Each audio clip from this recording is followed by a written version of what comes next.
Hey there. So I've just been recording a show with Carl and John Flaherty, and we had such a great conversation that I wanted to touch base and go a little bit deeper with John on a one-on-one, where we can have a deeper sharing, a deeper exploration of some of the things that came up in our half-hour chat show this morning.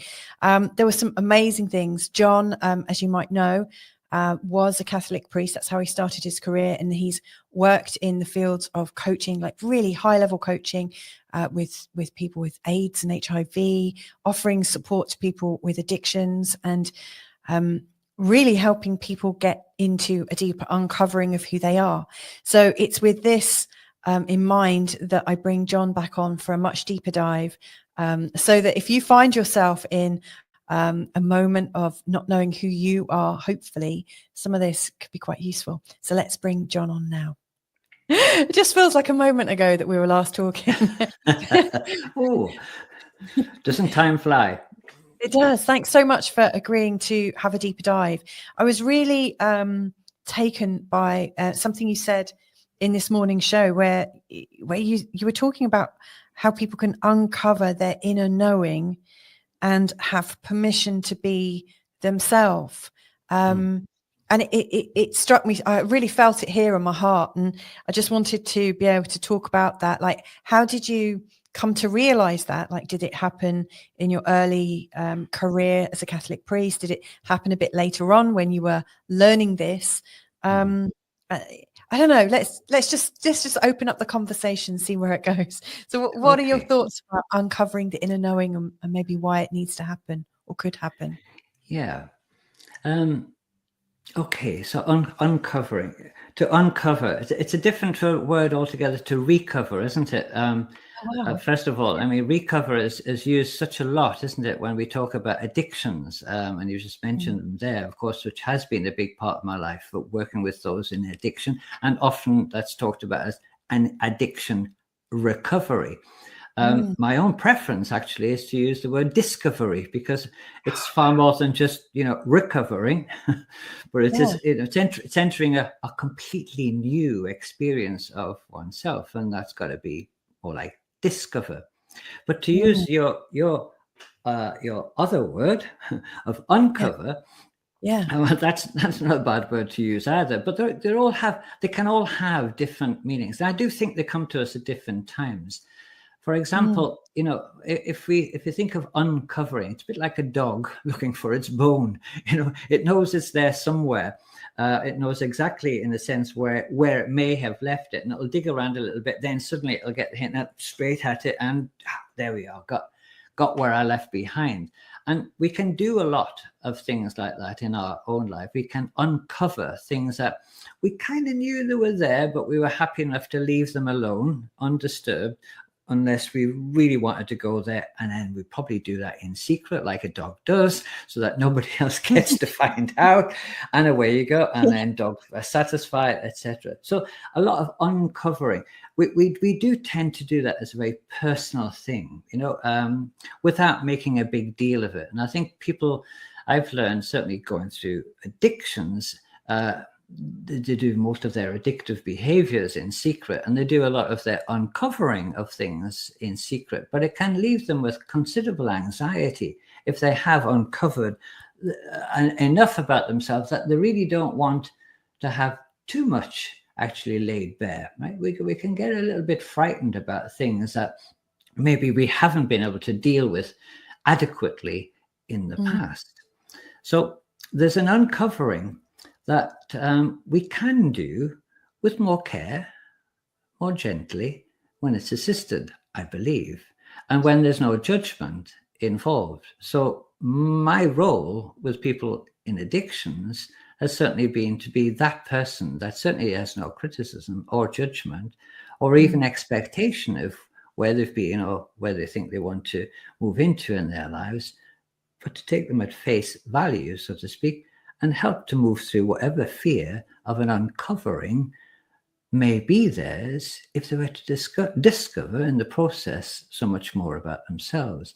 Now, going back to my starting place, and it was a starting place, literally 11 years old, off I went to seminary, studied for all of those years, right through till 24, so I did all the normal schooling and everything. But within that environment of everything being geared toward this thing called the priesthood, which I really believe from very young was the platform, the one and only, the only one that had been introduced to me, where I get to talk about God, things of a Christian nature, things of a Christ consciousness. I wouldn't have used that term in those days, but that was it. It was appealing. It was appealing to me.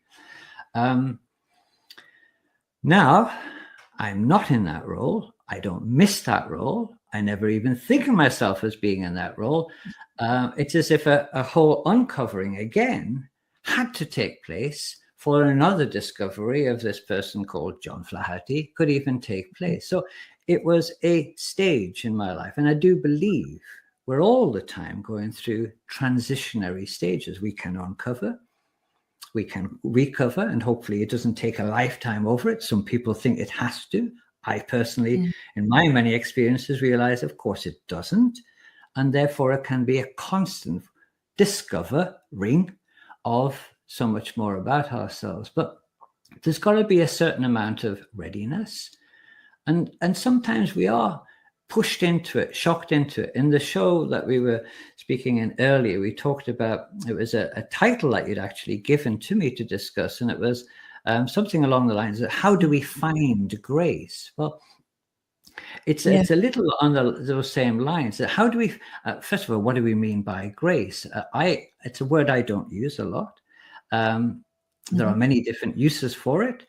Sometimes it can be used about a dance. You know, that person's dancing so gracefully. There's a beauty, it's an eloquence, it's a nice, easy move through that. We can think a person is being gracious if they're quick to forgive or quick to excuse somebody who may have misinterpreted them in some kind of way.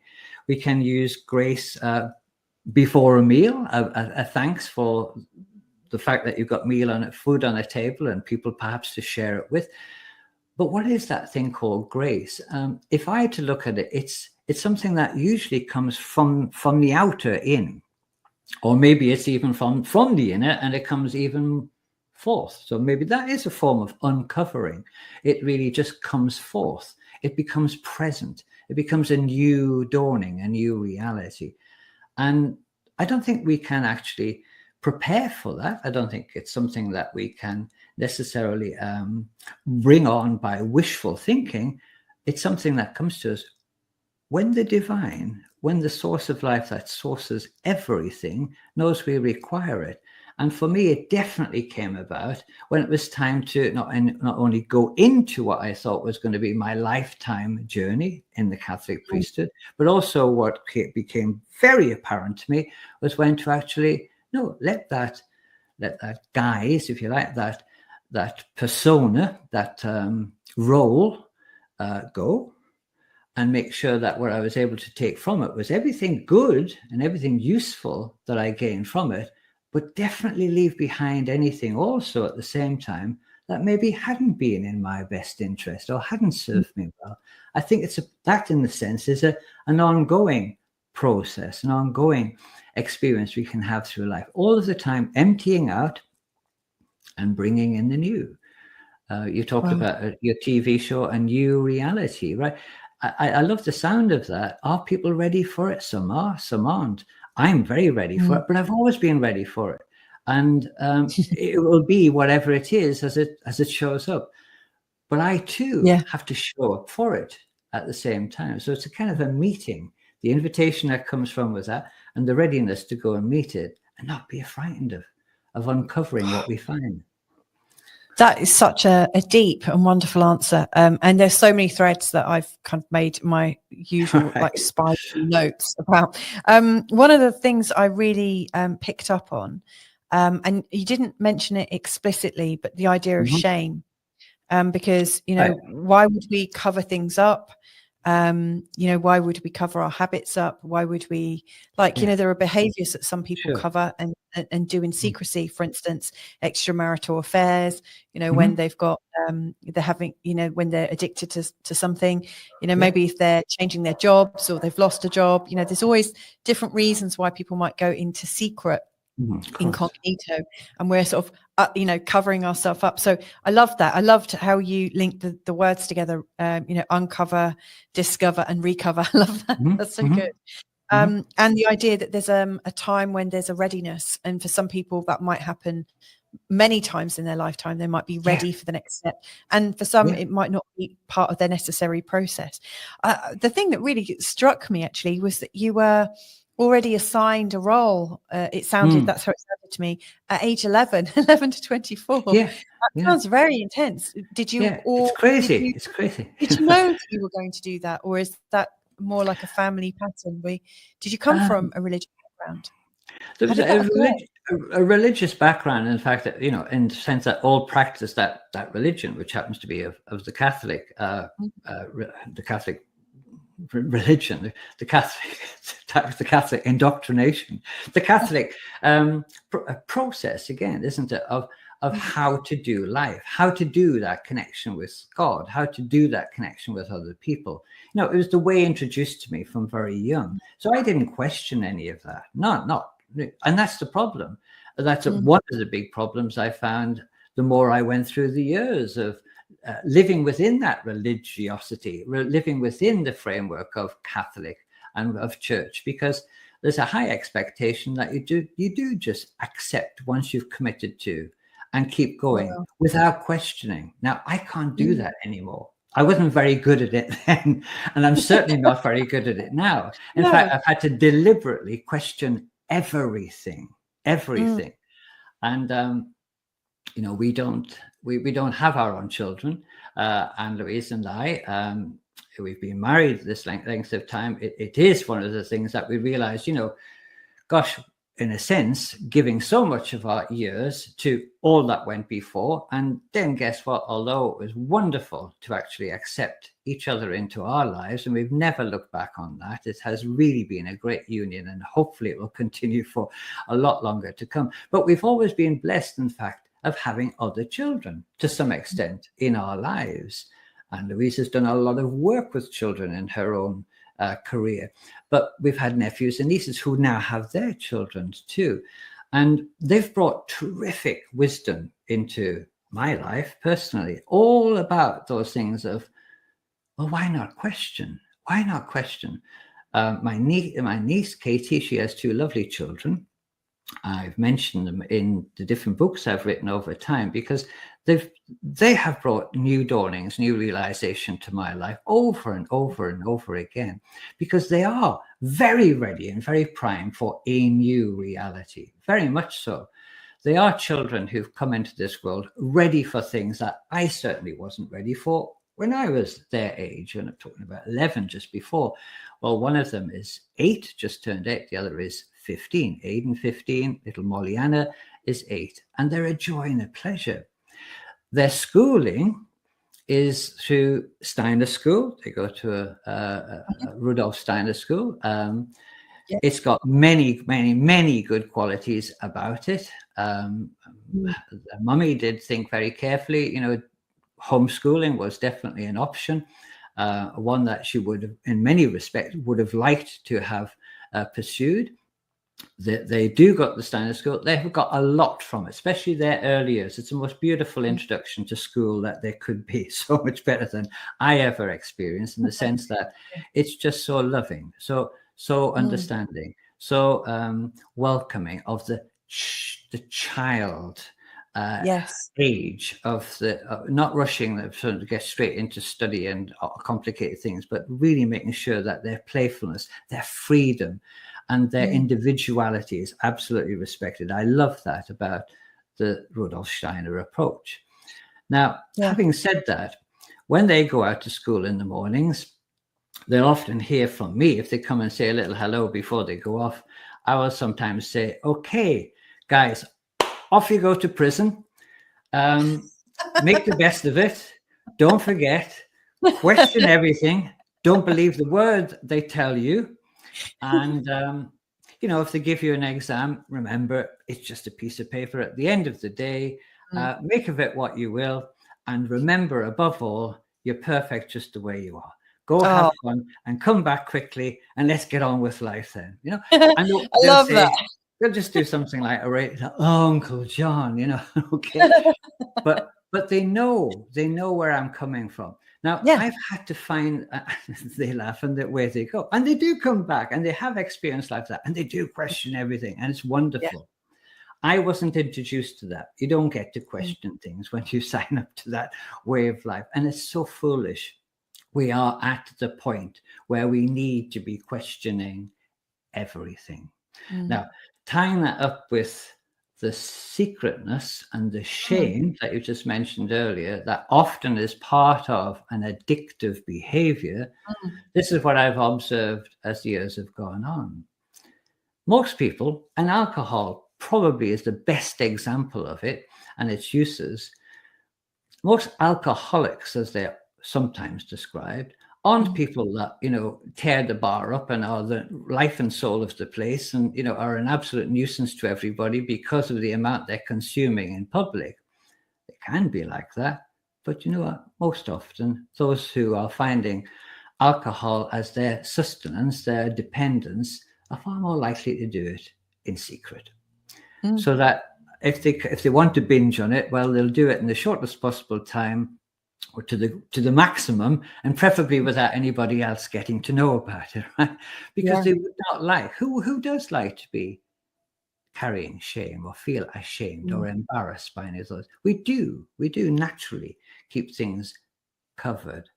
And we've been taught that way, not to make such a big deal about matters. And it's been so detrimental, I believe, to the human race. We become so subservient, so ridiculously obedient that governments, church, all authorities, health authorities, various forms of governance of one kind or another that we do hand over our lives to, have happily kept us in that place because it's much easier to control. The church is a very controlling mechanism. It's got its own arsenal, if you like. It's got its own artillery. It's called heaven and hell, right?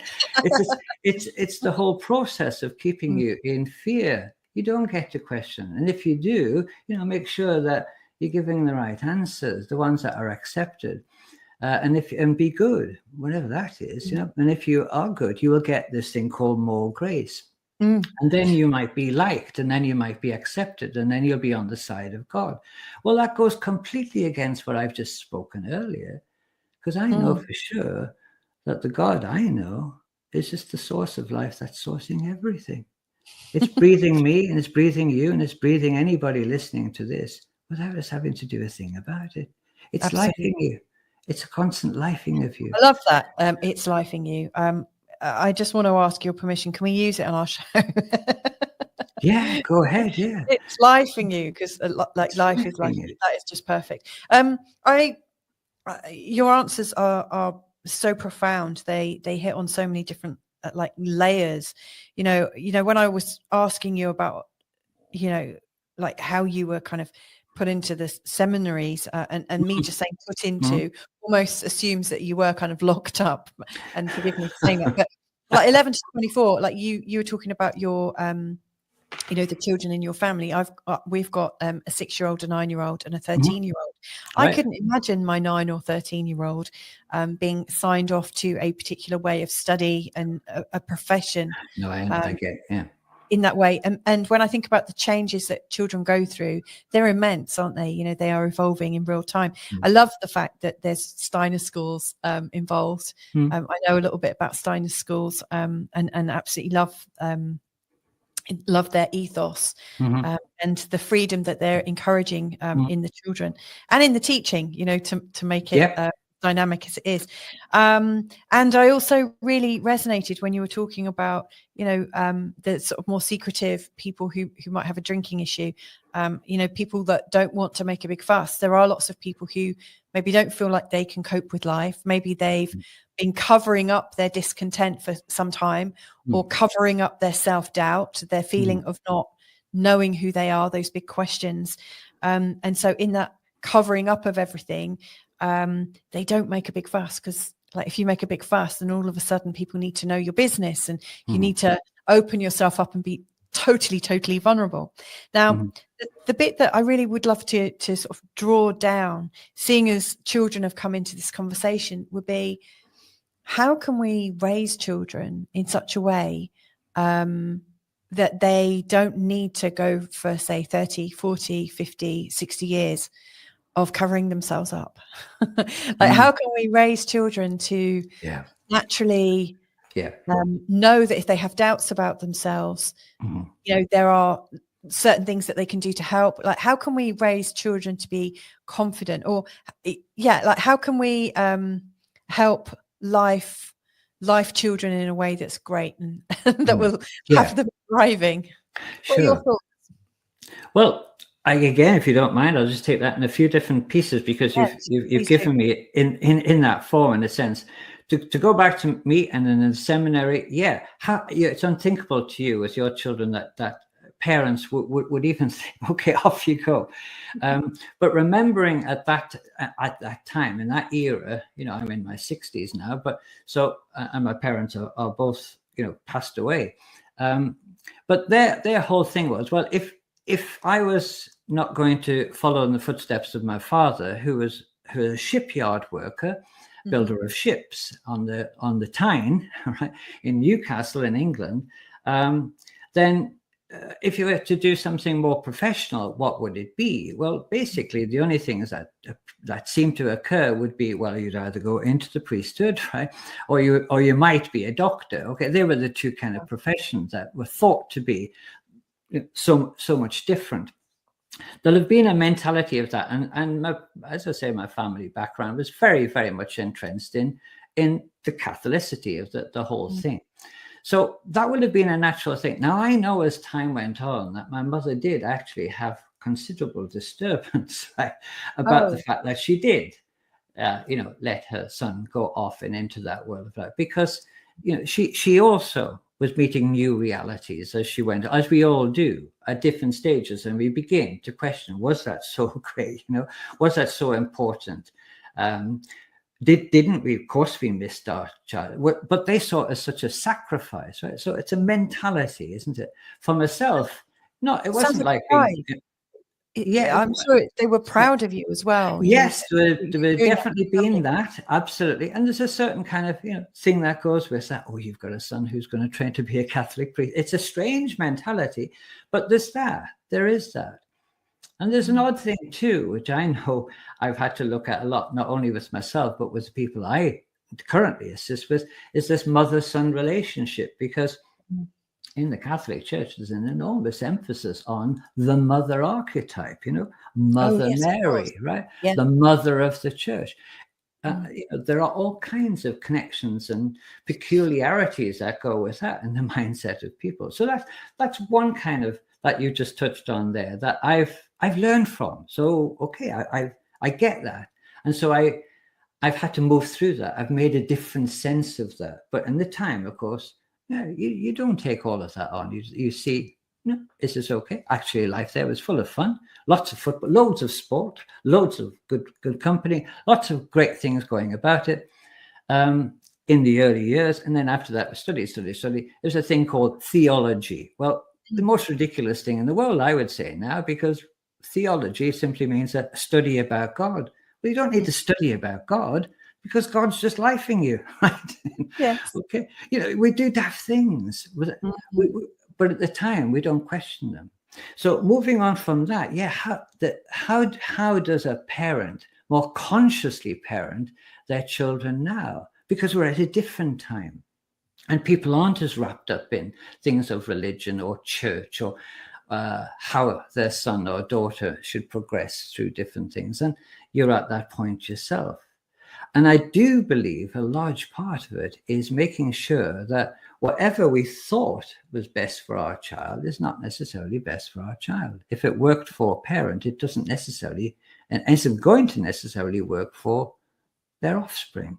We've got to really tune in. Aiden, the boy who's now 15, beautiful boy, great integrity. It's one of the things I really love about him. Terrific musician and a wonderful integrity at 15. I can't imagine being where Aiden is at my age at 15. It just pulls apart. I love to be in his great company at 15. Now, 15-year-olds don't tend to always be like that. You know, they go missing for ages and they convince you that they haven't been anywhere. Right? And they're hard to kind of harness and keep a companionship and a friendship with. No, Aiden's able to get that balance really well. And I really respect that. Little Molly-Anna, different again. Molly-Anna just sings. She just sings everywhere she goes. She's just jammed packed with joy. It's wonderful. She's so articulate. She loves to read. She can't get enough reading. She wants to understand the meaning of every single word. She'll ask questions galore. She lives in the land of fairy. The fairy kingdom's everything to her. It's as real and as powerful as can be. She'll question a man in a store. Do you believe in fairies? And, you know, the guy, if he doesn't say yes, she kind of turns on her heel and thinks, well, we don't buy anything here, mummy. You know, it's so, wow. But how beautiful, right? Because that's real. That's where she is. It's fantastic. And why would I not? You know, why would anyone not want to enter that? In fact, the more I've entered into that with Aiden or Molly, I realize that's living in the now. That's the grace of the present moment, to use that term that we were using earlier in the show a bit earlier. That's not missing the obvious. So that's what they're enabling me, and I'm just a great uncle to these children. You're mother to them. And I know that must be an incredibly precious, as Carl is, you know, to them also, fatherhood, motherhood. Fantastic, right? We don't want to miss the moment of that. We don't want to harness them too much, but yes, encourage them. Question everything. You don't have to say enjoy your day in prison, guys, but you know, I do, because I know that even in the Steiner school and even at this point in time, as good as the place has been, you know, some of that woke mentality has crept in, and there's Ofsted, and there's still kind of threatening to close down or make small the other way of such like freedom and ease and exploration. So they're managing to get the balance. And I'm sure that's the important thing for the conscious parent to instill in a more consciously aware child. Wow. I absolutely loved your description of Molly-Anna as jam-packed with joy. I mean, that's just like lovely. And if she loves words as much as you say she does, I can see her getting her mouth around that, you know, jam-packed with joy. I mean, to really move your mouth. And to describe Aiden at 15 with great integrity. I mean, integrity is such a big word, isn't it? You know, it carries big word. Yeah, it is. Carries with it so much responsibility and truth and trust and so many different things. And for a 15-year-old to kind of be able to step into that is really quite remarkable. I absolutely love what you've sort of spoken about in terms of supporting children to be themselves and like uncovering their inner knowing. Earlier, when we met with Carl on the Moment show, the half-an-hour chat show, you were talking about touching connections as well. You know, so what I hear about Molly-Anna is that she is still in that connection, or she's connected to something. You know, she's, you know, talking about fairies and how do you reconnect when you get disconnected, and how can you help that connection continue? Wow, isn't John Flaherty good? He is fantastic. And if you've enjoyed this, then join us tomorrow for the rest of the conversation.